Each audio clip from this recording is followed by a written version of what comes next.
A very wise man once told me that nothing in life is worthwhile unless you can share it with others. Many of us are not able to offer financial help. We don't have the resources for that, but we can share what we have learned through our experiences. And that is what I want to do. I want to share my story. I want to share the things that I've overcome, how I've overcome them. And in order to do that, I have to share the part of my story that it really did trigger me. And I really have had a hard time filming this because it brings me back to those memories that I had a year and a half ago. And it was a very bad place, a place that I don't want to see anyone end up. But I want to share that. I want to share it because I want to bring awareness. I want to educate, and I want to give other people hope that you can move on and your life can change and you can go on to do amazing things. So here is my story. Hey cousins, happy Sunday. I'm back. So one of the cousins has sent this to me a few times, and I said I need to sit down and do this video today. This woman, the name of the video is Discarded After 25 Years, the day my husband left, my story, time of deceit and betrayal, reaction. I probably won't talk through this much because I really want you guys to hear, and this is why I tell women you should always have your own money. I don't care if you're making cookies and putting your name, your face on it and selling that. You need to always have something coming in. I don't care if you pick up bottles and sell it. You need to always have something come in. I know you love him and I know he loves you, but he might get up one morning and decide he doesn't love you anymore. And then you and your children are left hungry and begging people for food. And I just don't think it needs to be like that. I think that we need to be aware. We need to use wisdom. We need to have plan A and B. And we need to be like the virtuous woman that even though her husband was a judge, she had several streams of income coming in. An important thing about the Proverbs 31 woman that nobody never talks about is 1 year her husband could have a job and the next year her husband could not have a job because judges were judges because they had favor with the king. So if the judge fell out of favor with the king, where he gonna work at? Okay, so that's why the virtuous woman is so powerful and so important. And I have a book coming on that. But I just want you women, especially younger women, to be aware. If your husband wants you to stay home, you need an income. You know, okay, I can stay home, but I need to have some money coming in. You need to pay me. Okay. All right, ladies, be sure to subscribe, thumbs up, share this out. Check the video out I did this morning. He married me for a visa.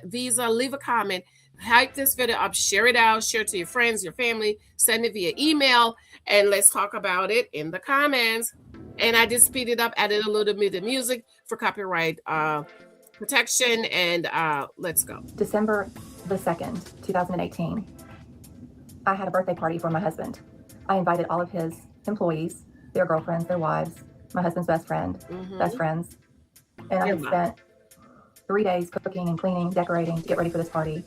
And everybody came. There was 15 of us and we had a great time. I even got my fine china out. It was a normal day. The next day, December 3rd, my husband took me to get a crown put on my tooth. And then we went to the zoo. Okay. And we had a nice day. Came home, we were watching Netflix. And I looked over at my husband. He was working. He was a tattoo artist, and he was working on a design for a client on his iPad for the next day.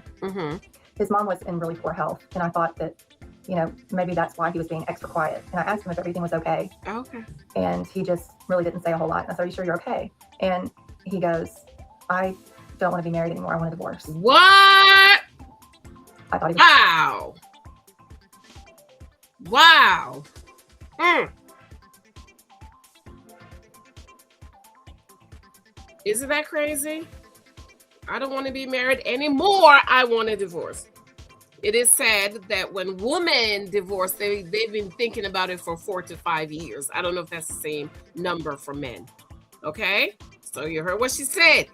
I keep telling y'all, he could get up one morning and decide he doesn't want to be married to you anymore, girls.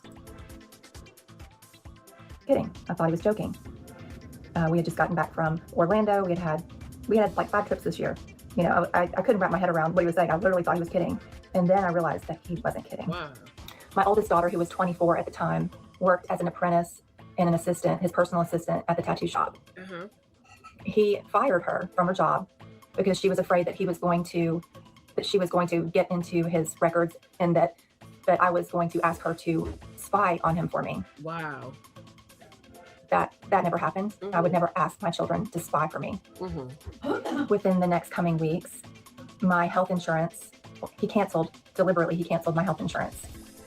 That's crazy. What state is that? Because in the state of New Jersey, you can't just kick your husband off, your mate off your insurance. There has to be a divorce decree, and he has to have coverage from somewhere else. That's in New Jersey. I'm in New Jersey, and I know people have gotten divorced, and the husband was on the health insurance, and they couldn't get him off because he didn't have other health insurance. So that's interesting. I wonder what state she's in. Is that legal?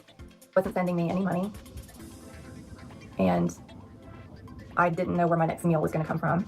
I did have... So married 25 years, no savings, no her money, no escape money, nothing, no other account, no money in your wig, in your panty drawers, in the jewelry box. You didn't have $10 anywhere else. Ladies, pay attention. Listen to what this woman is saying. After 25 years, nothing. She didn't know where her next meal was going to come from. My God, of Zion. Woo! A little bit of money from a money market account that I had saved and opened that he knew about. Our funds were going into it every month from our mutual account. So he did know about it. Okay. So you did have something. You just said you didn't know where your next meal was going to come from. So you did have a couple of dollars. Okay. And the money account is a high interest savings account. Okay. Only saving grace. So he ended up getting his stuff and he left. And I really didn't know what to do. I ended up going to the attorney, which was the smartest thing that I could have done. Looking in retrospect, smartest thing I could have done. Went straight to the attorney. Okay. My attorney said, pull the bank records and pull all the phone records and go through them. You'll probably find, something. Wow. And oh boy, did I.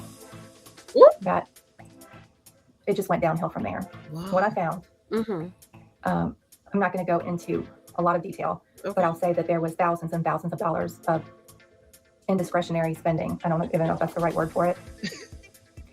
And when I went through the phone records, I found a number that in 1 month there were texts to that number. There were 1,700 texts to be exact. Jesus. To that number.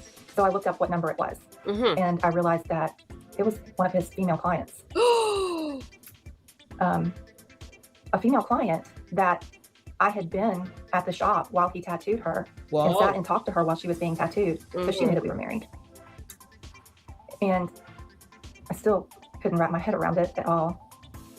I called her fiance because she was engaged. I didn't know the fiance. And I called him and he had no idea what I was talking about. Well, after I called the fiance one time on the phone. About a few hours later, I get a phone call from this girl. And she is screaming at me on the phone. How dare you harass my fiance? Wow. It was just really bad. She treated me very, very poorly. I don't know what else, to expect. I looked her up on Facebook and her profile on Facebook, her bio said, Guardian of the Ninth Gate of Hell. What? So I was like, oh, nice. My husband left me for the Guardian of the Ninth Gate of Hell. That's great. But what was even more shocking was when she started telling me on the phone that she and my husband had witchcraft and the occult in common. Jesus. So my husband left me to go and practice witchcraft and the occult and Satanism. Jesus. Somebody who had his 2 kids and had been with him literally through thick and thin, through everything, literally everything. And he was allowing this woman to completely harass me. Wow. He had already, moved out of the house, gotten all of his stuff, drained our bank accounts, blocked me on all social media. Jesus. Didn't want to talk about it. He just up and left for this woman. And I didn't have any idea what was going on. I ended up getting really sick again with mononucleosis, which I have had on and off my whole life since I was 15. And the doctors can't figure out why I have had mono my whole life. It shows up as like contagious acute mono in my system. Anyway, I moved in with my mom. I was really, really sick. And I kept thinking that he's going to come around. He's going to do the right thing. This is my best friend. What's going on? And that never happened. Wow. That never happened. I moved in with my mom. I laid in fetal position for 5 to 6 months, crying every day. trying to put the pieces together because I couldn't get a job. You know, my candle business, I couldn't make my candles. I couldn't get a job because I had mono. And I really didn't know what I was going to do. And then a few months after I'd been with my mom, I get a phone call from the alarm company at 4 a.m. in the morning from our business at our shop, the tattoo shop. They called and said, your alarms are going off. And I was like, well, you would have to call my husband about that since we were separated. I didn't, you know, it wasn't my business anymore. So he had also locked me out of that. You know, I didn't have the keys to it and I was not welcome there. I was not welcome at our house. I wasn't welcome anywhere.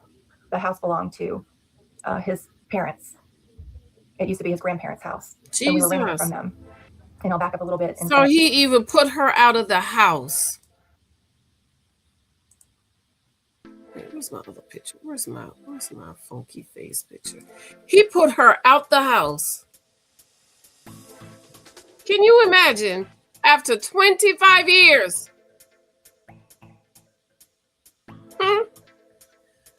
Oh, Jesus, have mercy. That he also told me that I had to get out of his family's house.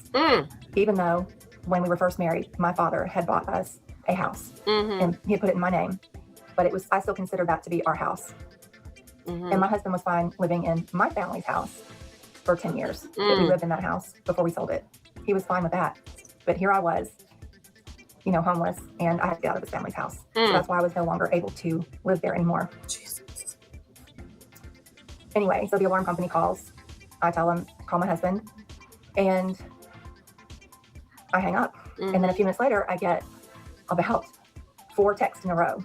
Motion sensor, but back left hallway. This was a big building. It was about 3,500 square feet, the shop was. It said motion sensor, rear. Then it said glass break, front door. And then it said motion, entryway, front door. And I immediately sat up and I was like, oh my God, something's wrong. So I got my clothes on and I went down to our shop, where I got to the downtown area and the whole entire street was lit up with just red and blue sirens, fire trucks, paramedics, everything. So the shop was burning down. It was burning down. The shop that we had worked together to build, that we had saved money for years to build so that he would have a place where he could do his work. And it was burning down and he wasn't there. Thank God nobody was in the building. Thank God. Anyway, after that was all done, then suddenly I asked the fireman. I asked him, I said, what happened? What happened? And where did this start? And he pointed at my husband's studio where he tattooed his clients. And my husband had resurrected this giant altar with a bunch of satanic statues and a human femur bone and skulls and candles and all kinds of stuff. And he said, you see where that table was back there? And I said, yeah. And he said, that's where the fire started. It started back there. There was a table back there and the fire started on that table. And they found 2 holes in the ceiling above that altar where they thought that lightning had struck the altar, had struck the ceiling right above the altar. So I don't know. I don't know what your beliefs are, but it was very, very sketchy in so many ways. And then of course, the girlfriend the next day had put her picture up on Facebook, profile picture of her holding an alcohol bottle with flames, huge bonfire behind her.